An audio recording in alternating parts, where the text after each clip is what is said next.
All right, guys, welcome back. Today I'm out on the range with a really cool rifle that people just love to hate on, guys.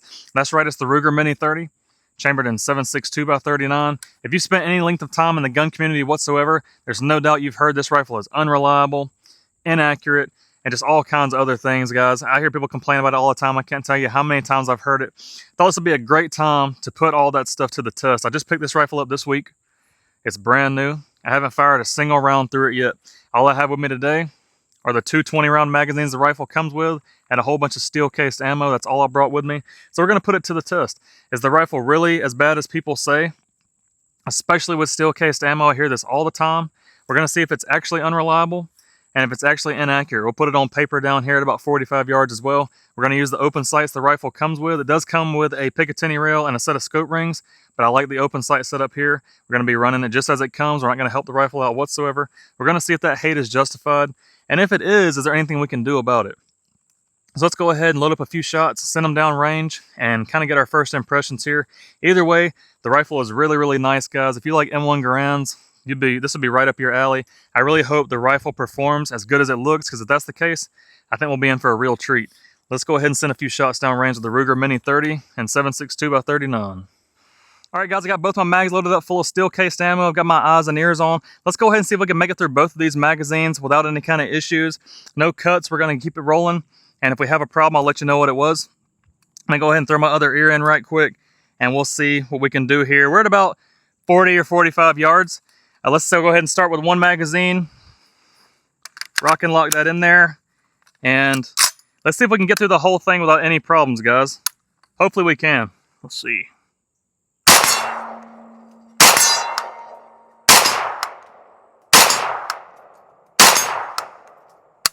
Okay, click, no bang. I did flinch a little bit there. Let me hold it down range for just a moment, guys. Make sure everything's good. I don't know if it picked up a round or maybe I failed to pick one up. Let's just give it another few seconds here. Anytime you have a click and no bang in a rifle, guys, or any kind of gun, you want to keep it pointed down range for at least a good few seconds. I know a lot of people, they don't do this. They'll just kind of instantly take a look. But if you open up the chamber here, you pull the bolt back and the round goes off out of battery, it can be a catastrophic damage to the rifle, or to you, even worse. So just keep it down range for a good few seconds. I'm going to go ahead and pull the magazine out just for safety. As you can see, we do still have a good few rounds. Let's see if we have anything in the chamber. Okay, we do. Let me retrieve that round right there, guys, and we'll take a look and see what happened. All right, guys, here's the round in the rifle. You can see it is clear as well. Rifle is clear. Let me lay that down. All right. Here's the round, as you can see, normal round. And what we have on the back, light primer strike, guys. Here's what a lot of people are talking about, light primer strike. I have experienced this a little bit in the past, but I've never really paid much attention to how often it happens. So we have one light primer strike so far out of that first magazine. I'm going to stick the magazine back in without topping it off and see if we can make it back through the entire thing and see how many of these we get. But we have one so far, guys. Let me go ahead. Here's our partially shot magazine right here. Go ahead and rock it back in. We're going to keep on going. See how many more of those we might encounter. Here we go.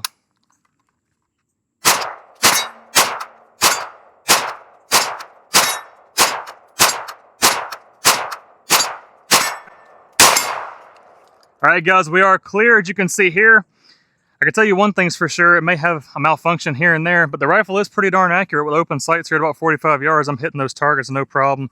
But let me go ahead and strip this mag out. We'll go ahead and throw the second magazine in there and see if we have any more failures. All right, guys, second magazine full of steel cased going in the rifle. We're just gonna keep on running it and see what happens. 20 rounds. Let's see if we have the same problem as last time or if we're able to make it through the whole mag.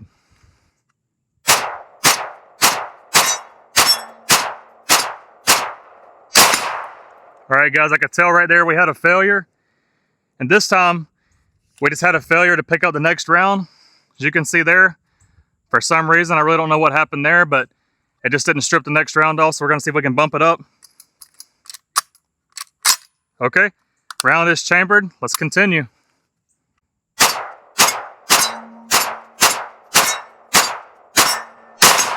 All right, guys, as you can see, we are clear. We didn't have a failure to fire that time, But we had a failure to pick up the next round. Not sure what that was about. It could be a magazine related issue. I'm not going to fault the rifle for that one just yet. Let me load up 2 more magazines and we're going to see if we have any more failures. And then we'll talk a little bit more about this rifle, guys. I do like the way it shoots. Not a fan of the issues with the steel cased ammo if it continues, but I do like the way the gun shoots, and it is quite accurate, as you can see there. I'm gonna go ahead and load up 2 more, and we'll continue with this testing. All right, guys, I went ahead and loaded up both magazines again with the steel cased ammo. On top of the first magazine, I did go ahead and reload that round with the light primer strike just to see if the rifle will go ahead and set it off. I think if we strike it again, it should go off just fine. But let's see if we can make it through both these magazines, if the first 2 were just a fluke, or if this is gonna be a regular thing, and then we'll talk more about the rifle. I'll go ahead and start with this magazine again with the round with the light primer strike. See if we can make it all the way through. All right, guys, I've got the rifle here. Just a side note, if you do have one of these, on the top of the rifle, on the handguard here, it does have this little piece of metal. It's kind of like a rivet that holds on the spring clamp that holds the upper handguard to the barrel. If you've been shooting this rifle, be very aware that if you put your finger on it, it will burn you really, really bad. Ask me how I know. Let's go ahead and stick this magazine in, and we'll see if we can continue. Let me throw my ear in here. And we are going to start with that round that has the light primer strike. See if the rifle can go ahead and fire it. Here we go. On safe. Round 2, guys.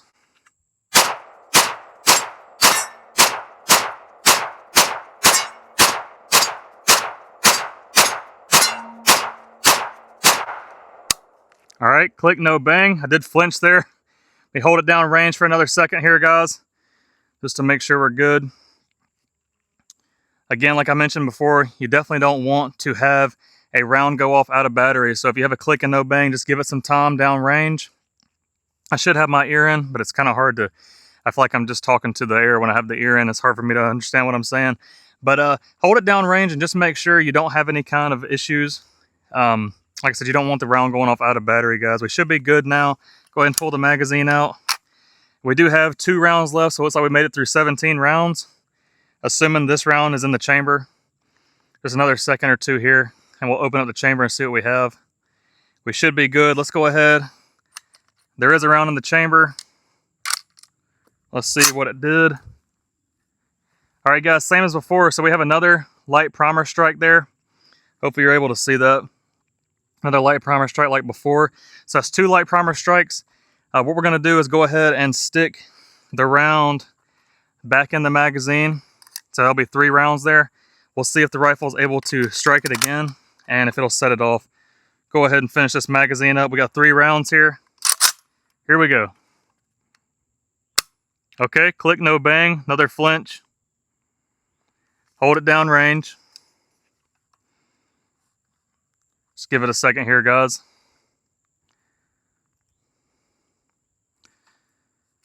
Sometimes the primers are set so deep that the firing pin can't reach far enough to ignite the primer. That may be what's going on with this particular round here. I think we'll cock it, we'll load it back in the magazine and give it one more chance to set it off. Again, the firing pin may just not protrude far enough to ignite this primer, guys. We take that magazine out and see what we have. Whew, that round is hot, I can tell you that. Very warm. All right. Let's give it one more chance to ignite this round. See what we get. All right, guys, click, no bang again. I'm gonna assume the primer is just too deep on this one for the rifle to set it off. So we're gonna set this round aside. Just give it a second just to make sure it's not gonna have anything going off in the delayed reaction here. I'll go ahead and kick that one out and let it sit over there. We'll pick up the last 2 and see if we can finish them off, guys. Here we go. 2 rounds. 1, 2, and she's clear. So that's 2 light primer strikes in a row. So I'm gonna say that that's definitely an issue. I really think that the issue here is the firing pin is not long enough, guys, I think, to set off some of the primers. If you ever take a look at some of the steel cased ammo, you can actually visually see that some of the primers are quite deep in there. And I really think the rifle's firing pin just can't reach all the way down in there and ignite the primers. But I do already have the second magazine loaded up. Just for fun, let's throw it in there and see if we have any better luck with the second magazine, guys, if it can make it all the way through, or if we're gonna have similar issues. So here we are with that mag. I'm gonna throw it in.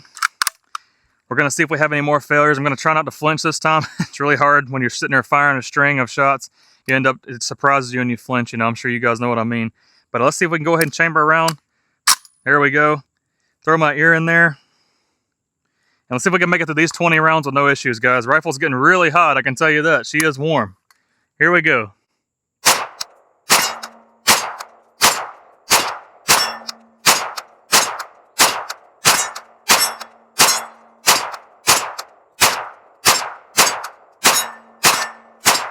All right, guys, we are clear. As you can see there, the rifle made it through the whole magazine with no problems whatsoever. I really think the issue here is stemming from the depth of the primers as far as how deep they're set in the primer pocket. Like I said, I mentioned before earlier in the video that if we do have any problems, I think I may have a fix for that. And when I bought this rifle, just because I kind of knew going into it what to expect just based off what people say and some of my experience before, I went ahead and bought an extended firing pin for the rifle. So I'm going to get that installed and we're going to rerun the test and see if we can have 100% reliability as far as with the steel cased ammo goes. Again, I don't fault the rifle for that. I don't really think it's the fault of the gun. In the United States, we don't really manufacture steel cased ammo. So the gun manufacturers probably aren't designing guns with steel cased in mind necessarily, because there's a lot of brass cased 7.62x39 on the market. Just traditionally, the steel cased is a lot cheaper. So people tend to shoot it. So I'm going to go ahead and get the firing pin installed and we'll revisit this and see if we can get that reliability up to 100%, guys. Stick with me. Really fun rifle to shoot though otherwise. All right, guys, I got 2 more magazines of the steel cased ammo loaded up. And I did go ahead and swap the firing pin out on the rifle. Unfortunately, I can't show you that on video. YouTube frowns upon that. So unfortunately, I can't show you that. But if you are handy with tools and working on stuff, you should be able to do this no problem. It took me about 6 or 7 minutes to do. It's not too bad. It is a little difficult with the extractor spring and getting that extractor claw out, but it's not too bad. Hopefully it does improve the rifle. So let's go ahead and throw in a magazine and see if we can get through both of these without any hiccups or if they continue to happen. Let's just see. Go ahead and throw my ears in right here, guys. Definitely don't want to be setting this one off without ears in. You will be sorry if you do that, for sure. All right, first magazine going in. All right, we're chambered. Let's see if we can make it through this magazine with no hiccups, guys. Here we go. First round with a new firing pin.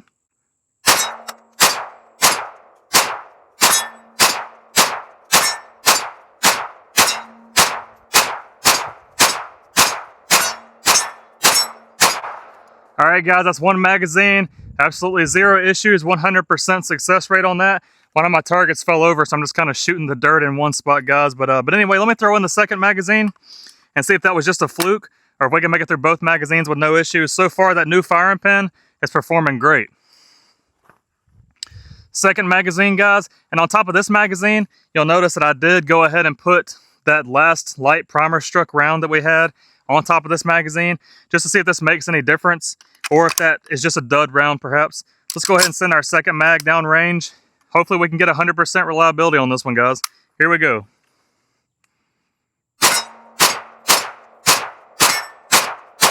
All right, guys, we did have, okay, so right here, this is the same issue we had earlier where the rifle failed to pick up a round, so it failed to feed. I don't think this is the problem with the rifle per se. I think it's this magazine. I did mark this magazine. I noticed when I'm loading it that it's much tighter to load than the other magazine was. So I suspect that the feed lips are a little bit too close together. I may try spreading those out. Let me see if I can get this to chamber around and see if we can go ahead and make it through this magazine, guys. Let's see. Let's see. All right, there we go. Let's see if we can continue on.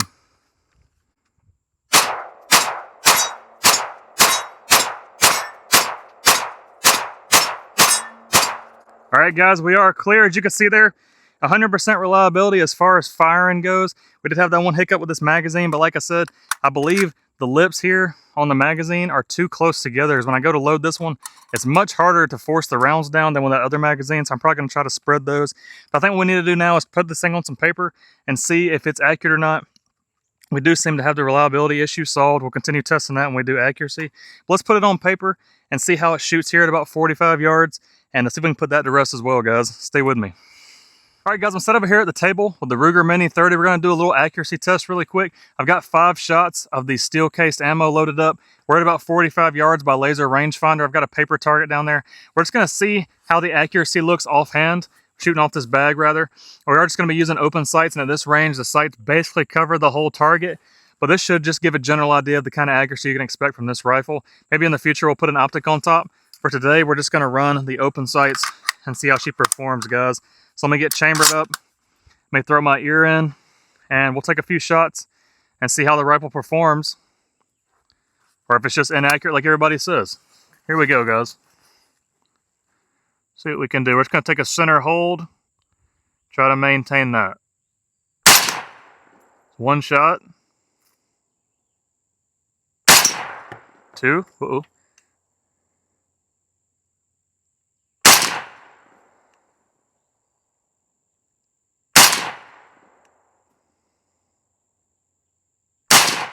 All right, guys, it's all 5 shots. She's clear. You should be able to see that before I can. I put the camera down there. From what I can see, the group looks pretty respectable to me. I think it's plenty accurate, guys. I'm gonna go grab that target. We'll talk a little bit about the rifle and share my final thoughts with you on it, guys. Stay with me. All right, guys, I got you over here at the table just to share my final thoughts on this neat little rifle. I hope you enjoyed the video and you found it useful. Maybe you found it entertaining or you learned something. These rifles get a lot of unjustified hate, in my opinion. I do understand that when you buy one of these, especially the Mini 30, a lot of guys are going to be buying it with the intention of running steel case ammo like I am. And if you have a ton of steel case ammo and you take the rifle to the range and you start having a lot of failures and light primer strikes and all this stuff, it is a little bit aggravating. I won't necessarily say it's the gun's fault or the gun, you know, is an issue or whatever. Like I said, we don't really make a lot of, I think Palmetto State Armory is kind of making some now, but historically we don't really produce steel cased ammo in this country. So the manufacturers, I don't think, are really manufacturing guns necessarily just specifically for steel case, like you'll find in other countries such as Russia, where pretty much everything they shoot is steel cased. So that's what they manufacture their guns to function with. You know, in this country we shoot primarily brass or aluminum case, and I find that most of this steel cased ammo here, guys, the primers are set really deep. And you know, a lot of guys will tell you these guns won't set these rounds off because the primers are too hard. I don't really think that's the problem, because you know, you'll have a lot of guys that put Wolf hammer springs in here, you know, higher power hammer springs and all that good stuff. And if you talk to anybody who's done that, you'll generally find that it doesn't fix the problem. That's because I think the issue is the primer depth on these. That's why I changed the firing pin out on this one. It's an Accuracy Systems, I believe, is the brand. I'll put a little picture of it somewhere here for you so you can see. But it was about $70 for Midway USA, but definitely worth it in my opinion. What happens is when you change that firing pin out, the Accuracy Systems actually protrudes about 20 thousandths more out of the bolt face here than the factory one does. So that little bit of extra protrusion is able to go deep enough into the primer pocket to set the primer off. Now, I didn't notice any pierced primers or anything like that with any of the brass, or excuse me, any of the steel cases I was looking at on the ground. I did check for that. So I don't think that's a real issue here. And once I swapped to that longer firing pin from Accuracy Systems, as you could see, I ran the 40 rounds plus the rounds I used for the accuracy test with absolutely zero hiccups, guys. So I really think the issue is truly within the depth of how deep these primers are set. And it's not consistent either. You know, sometimes you can run a full magazine through this with a factory firing pin, no issues. And every once in a while you'll have one that'll have a light primer strike, and I really think the depth is the issue. But anyway, a great rifle overall. I definitely don't think the hate is justified. Very cool. Has a lot of historical nods if you guys are into M1 Garands or M1 carbines or M1As or anything like that. This is very similar. The bolt here and everything, very M1 Garand like. Very, very cool. The sights, front and rear, taken directly from an M1 Garand. You can definitely see the inspiration here. A great rifle to shoot. Very fun. Unfortunately, like most everything else, the price on these has gone up over the years. These MSRP, the tactical model here, for somewhere around $1,500, I think, which is just crazy. But as we know, on the street, you'll pay much less than that. I don't think I've seen one of these in a store for more than about $1,200, which again is still a little high. But if you shop around online, keep your eye out for clearance and closeouts and all this stuff. You can find them cheaper. I recently found this one on Gunbroker for much less than $1,200. Really, really nice. And you can find them used for under $1,000 all the time, guys. When you do buy them new, however, like I said before, they do come with two 20-round Ruger magazines if you're in a free state. If you're in a communist state like New York or, you know, California or one of those places, first off, you're probably not even allowed to have that rifle. Secondly, if you are, you're certainly not going to get a 20-round magazine, sadly. But if you're in a free state, will come with the standard capacity 20-round magazines. This is, again, the tactical model. What makes it a tactical model is that it has the heavier profile barrel. It's also going to have the threaded muzzle up here. This flash hider will come off, and that's 5/8 by 24 threads under there. So if you want to run a muzzle device other than this, or you want to run a suppressor or whatever, you can certainly do it. This is the stainless version. They also make it in a blued finish, like a black finish. And then you can also buy the standard version as well that doesn't have the threaded muzzle, and it has more of a pencil profile barrel, and it will be a little bit cheaper than this one. I just like the way the tactical model looks. Even if you are in a free state and you do get the 20-round magazines, they do make a 5-round and a 10-round as well.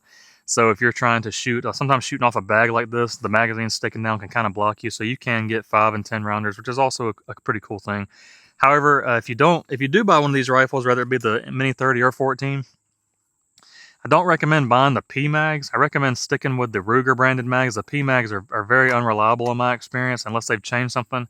But just food for thought there. I don't really recommend buying those. Stick with the Ruger mags and you will have good success, guys. But I hope you enjoyed the video.